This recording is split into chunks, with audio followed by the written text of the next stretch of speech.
siap mendengarkan firman Tuhan dan pujilah Engkau di dalam nama Yesus. Haleluya. Terima kasih. Halo. Shalom. Halo. Shalom. Shalom. Shalom. Baik, kita akan mau kembali lagi dengan firman Tuhan, teman yang bersama kami. Teman saya. Baik, teman-teman, sebelum kita membuka kebenaran firman Tuhan, saya satu pertanyaan untuk kita semua. Teman-teman di sini, ada di antara kita yang tidak pernah gagal? Coba, ada nggak di sini? Ada nggak teman-teman yang nggak pernah gagal? Pasti semua kita mengalami kegagalan. Baik itu studi kah, nilai kah, atau cita-cita kah, pasti kita akan mendapatkan kegagalan, memperoleh kegagalan. Semua orang pasti memperoleh kegagalan, ataupun dia mengalami kegagalan.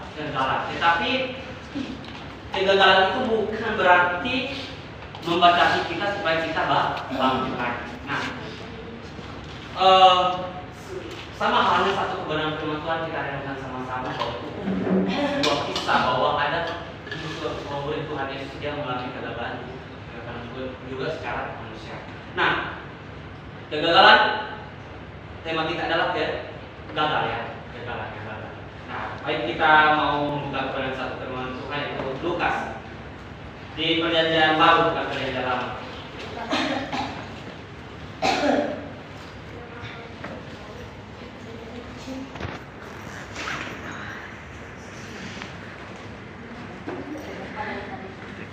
Baik, sekali lagi Lukas 5 ayat 1 sampai 11. Sekali lagi Lukas pasal 5 ayat 1 sampai 11. Bagian firman Tuhan ini saya akan baca tidak semua dan teman-teman akan membaca. Jadi kalau sudah dapat katakan ini dia. Ini dia. Nanti karena sudah saya sampaikan. Baik, Lukas 5 ayat 1 sampai 11 dengan judul perikop penjala ikan menjadi penjala manusia. Pada suatu kali Yesus berdiri di pantai danau Genesaret, sedang orang banyak mengerumuni dia hendak mendengarkan firman Allah. Ia membasuh jalannya. Ia naik ke dalam salah satu perahu itu, yaitu perahu Simon, dan menyuruh dia supaya menolakkan perahunya sedikit jauh dari pantai. Lalu ia duduk dan mengajar orang banyak dari atas perahu. Setelah selesai berbicara, ia berkata kepada Simon, "Bertolaklah ke tempat yang dalam dan tebarkanlah untuk menangkap ikan." Simon menjawab, "Guru, telah sepanjang malam kami bekerja keras dan kami tidak menangkap apa-apa, tetapi karena engkau menyuruhnya, aku akan menebarkan jalan juga." Dan setelah mereka melakukannya, mereka menangkap sejumlah besar ikan sehingga jala mereka mulai goyah. Lalu mereka memberi isyarat kepada teman-temannya di perahu yang lain supaya mereka datang membantunya, dan mereka itu datang. Lalu mereka bersama-sama mengisi kedua perahu itu dengan ikan hingga hampir tenggelam. Ketika Simon Petrus mendengar hal itu, ia pun tersyukur di depan Yesus dan berkata, "Tuhan, pergilah daripadaku karena aku ini seorang berdosa." Sebab ia dan semua orang yang bersama-sama dengan dia takjub oleh karena banyaknya ikan yang mereka tangkap. Demikian juga Yakobus dan Yohanes, anak-anak Zebedeus yang menjadi teman Simon. Kata Yesus kepada Simon, "Jangan takut, mulai dari sekarang dan sesudah mereka menghela perahu-perahunya ke darat, mereka pun meninggalkan segala sesuatu lalu mengikuti Yesus." Demikian jauh bacaan firman Tuhan. Diberkatilah oleh Tuhan orang yang mau mendengar bahkan melaksanakan firman Tuhan. Baik, mungkin dari firman Tuhan ini sudah ada dari kita sudah memperbatalkan ataupun sudah terus kita bacakan setiap hari mengenai hafalan. Nah, Lukas 5 ayat 1 sampai 11 ini dengan tema saya kasih adalah gagal. Gagal bukan secara gagal ya, dengan gagal. Nah, ada 4 poin kita renungkan sama-sama dengan secara singkat, itu tentang gagal. Supaya kita tidak gagal, teman-teman, ada 4 poin yang kita lakukan. Poin yang pertama yaitu mau mendengarkan firman Tuhan. Ayat 1 sampai 4 itu jelas teks firman Tuhan bahwa semua mendengarkan apa perkataan Tuhan. Nah, kenapa kita harus mendengarkan firman Tuhan, teman-teman? Menurut teman-teman, kenapa kita harus mau mendengarkan firman Tuhan? Kenapa? Karena firman Tuhan mengatakan bahwa Karena iman timbul dari pendengaran. Sehingga namun banyak orang hanya mau mendengar, bukan mendengarkan. Apa sih bedanya mendengar dan mendengarkan? Mendengar lebih ke arah kemampuan memperoleh informasi melalui hanya sekedar mendengar. Banyak kita di antara kita hanya sekedar mendengar. Dan sedangkan mendengarkan lebih melibatkan usaha, yaitu fokus dan berkonsentrasi. Kita di sisi mana teman-teman? Coba lihat kiri kanan. Dia di sisi mana? Mendengar atau mendengarkan? Coba lihat. Gimana teman-teman? Kiri kanannya gimana? Mendengar atau mendengarkan? Mendengar. Mendengar. Baik. Kalau mendengar lebih kemampuan untuk hanya mendengar. Keluar masuk telinga kiri, masuk keluar telinga kanan. Sedangkan mendengarkan fokus duduk dan nah, sama halnya dalam teman-teman kalau lihat kisah Marta dan Maria.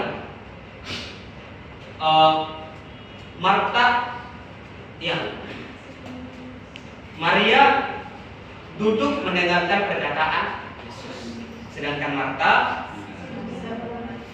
sibuk melayani Yesus dan sekali-kali mendengarkan perkataan Yesus.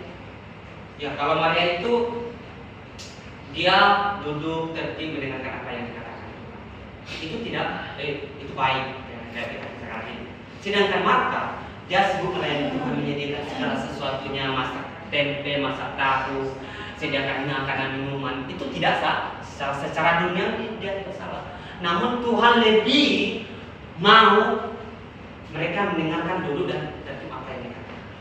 Karena apa teman-teman? Kita melihat supaya kita tidak gagal segala sesuatu yang kita lakukan, kita harus mau mendengar.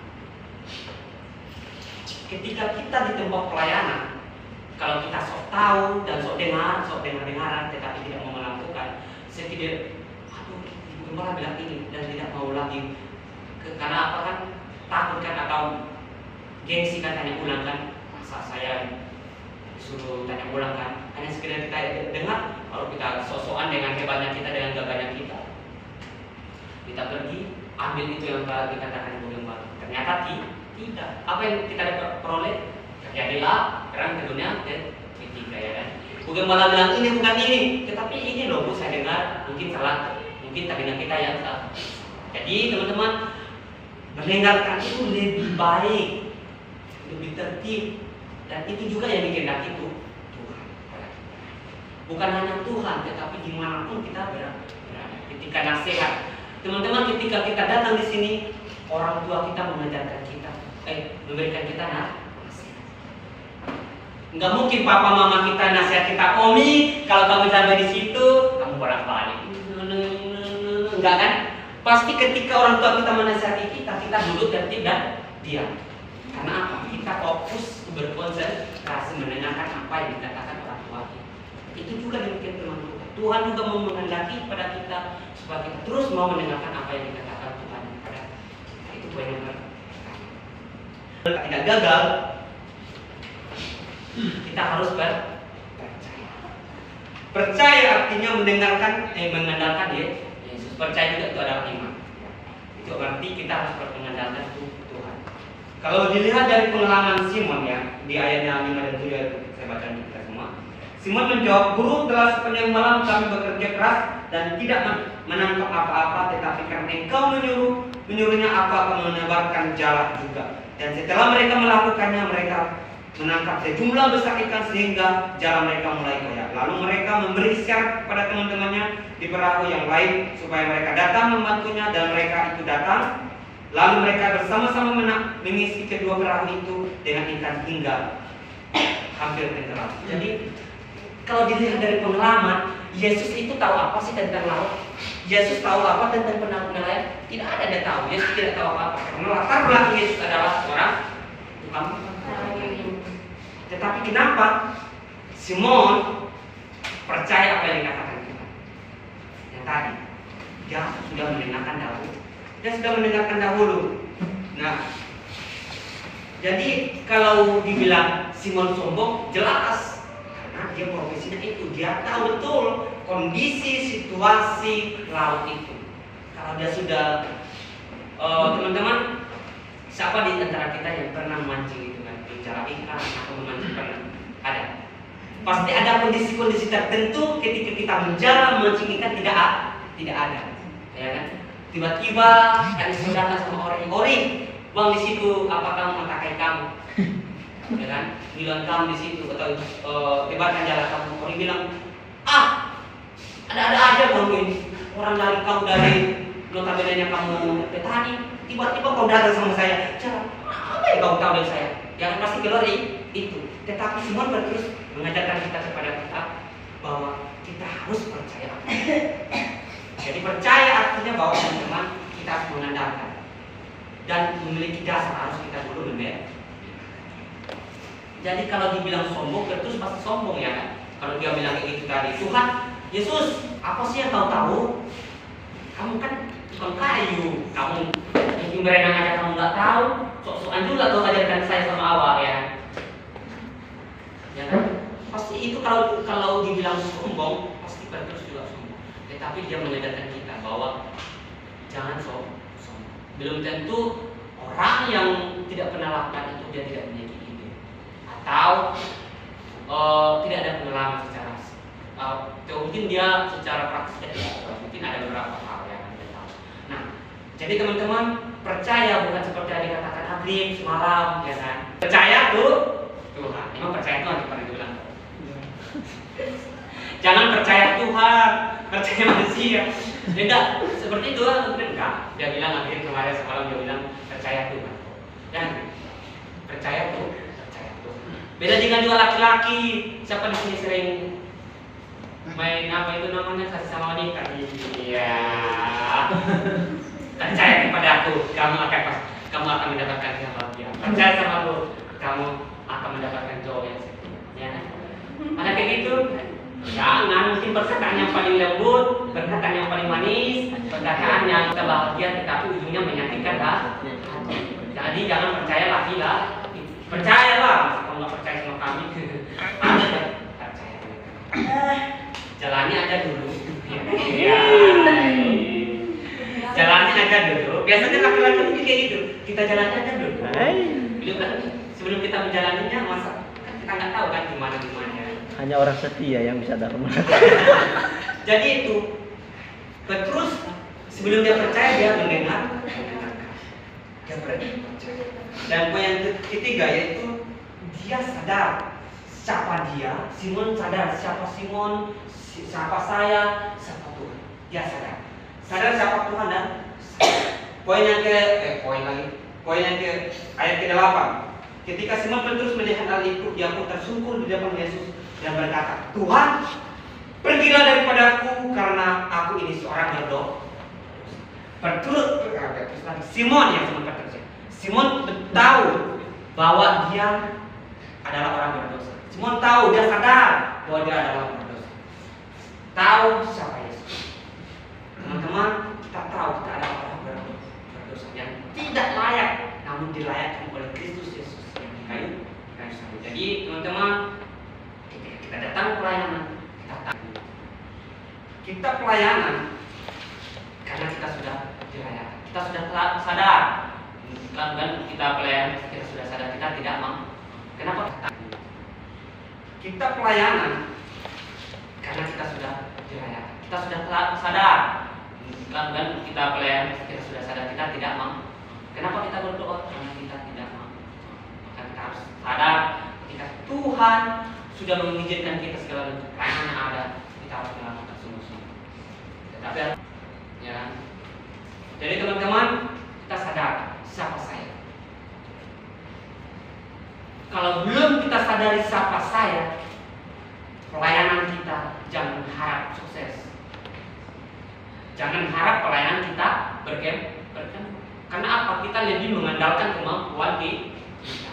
Kami laki-laki gerakan aja susah, ya kan? Cerita apa lagi, ya kan? Kalau teman-teman putri mah gerakan masih oke, cerita masih oke. Tetapi teman-teman, kalau teman-teman itu lebih mengandalkan, tidak sadar siapa saya, siapa kita, Percaya teman-teman, pelayanan kita tidak akan berkembang karena lebih mengandalkan kemampuan kita. Saya tahu gerakan kok, saya tahu cerita kok, anak-anak pasti datang.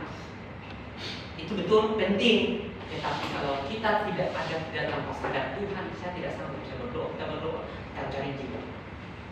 Sadar, kita harus sadar sama saya. Kita datang di sini nih, sadar kan? Dulunya saya mabuk, dulunya saya suka curi ayam, ya kan? Dulunya saya suka ini, pernah sakiti wanita, pernah sakiti laki-laki. Sadar itu, bersyukur masih sadar. Bilang kiri kanannya, pukul temannya, sadar. Jelek. Kita harus sadar. Sadar ya, sadar. Teman-teman saudara harus Sadar. Tuhan, saya tidak mampu. Tuhan, saya tidak memiliki karunia. Saya tidak tahu apa-apa.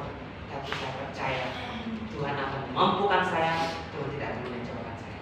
Kalau kita sadar betul siapa kita yang terbatas ini, ada saja Tuhan kerjakan dalam kehidupan kita. Kalau kita sadar, kita sadar siapa Tuhan, siapa Dia. Semua terus kita sadar. Tuhan jangan di sini dong. Saya tidak kaya, pergi. Sadar orang berdosa. Semua terus mengatakan kita seperti berinteraksi dengan Tuhan. Perubahan motivasi. Supaya nggak gagal terus, gagal. Motivasi kita apa? Kalau kita tidak merubah motivasi kita terus jatuh dan gagal. Banyak yang adalah perubahan motivasi. Dia ayatnya ke-11.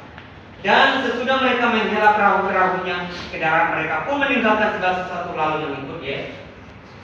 Awal sebelum mereka sebelum turun, biasanya anak laki-laki lain jadi sebelum turun, biasanya anak laki-laki lain jadi suka bilang kalau laki-laki pasti itu turun.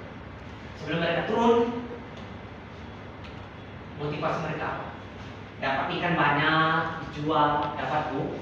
Itu motivasi mereka. Bekerja menang. Namun ketika mereka mendengar, percaya, dan mereka sadar bahwa mereka perubahan motivasi mereka berubah. Teman-teman, atau tidak, kita tidak tahu. Secara Alkitab menjelaskan bahwa mereka meninggalkan segala sesuatu lalu ikut Yesus. Jalan mereka pun mereka tinggalkan, ikan pun mereka tinggalkan. Jadi teman-teman, ketika kita sudah hidup di dalam Tuhan, motivasi kita berubah. Teman-teman coba kalau kita bilang, jemaat Tuhan, angkatlah kedatanganmu dan terimalah berkat Tuhan. Coba cara mengangkat teman-teman terima berkat gimana? Ada kayak gini? Kalau kayak gini nanti dibilang, nanti kalau berkat saya turun di sini nggak banyak, kira aja saya kayak gini. Turun banyak kan? Turun di sini.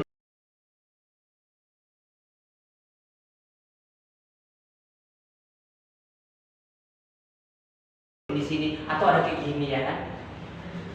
Itu tidak salah. Kalau di gereja kan kayak gini doang kan? Supaya apa salah atau tidak? Tidak salah teman-teman. Kalau pendeta gembala bilang angkatlah kedatangan dan terimalah berkatnya. Mau kayak ginilah, tidak menjadi masalah. Cuman kalau motivasi kita ke gereja ibadah ini, kalau kita pergi ke gereja motivasinya supaya diberkati Tuhan, jangan harap diberkati. Memang Tuhan sudah memberkati kita ada poin, tapi kalau motivasi kita sama ke gereja, biasanya kalau laki-laki motivasinya apa?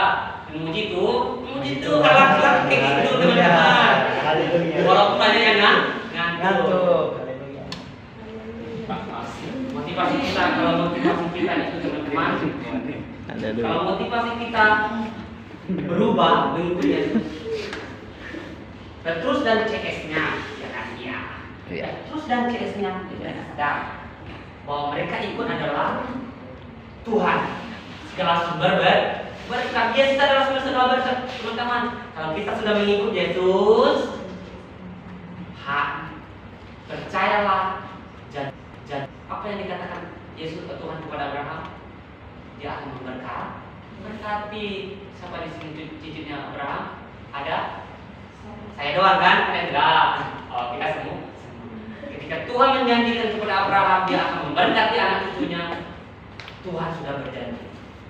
Jadi kalau teman-teman pergi pelayanan motivasinya supaya dapat uang, bertobat. Ke gereja supaya diberkati, bertobat. Supaya bilang, oh cantik sekali anak mahasiswa ini, diberkati supaya dapat salam tempel, tidak.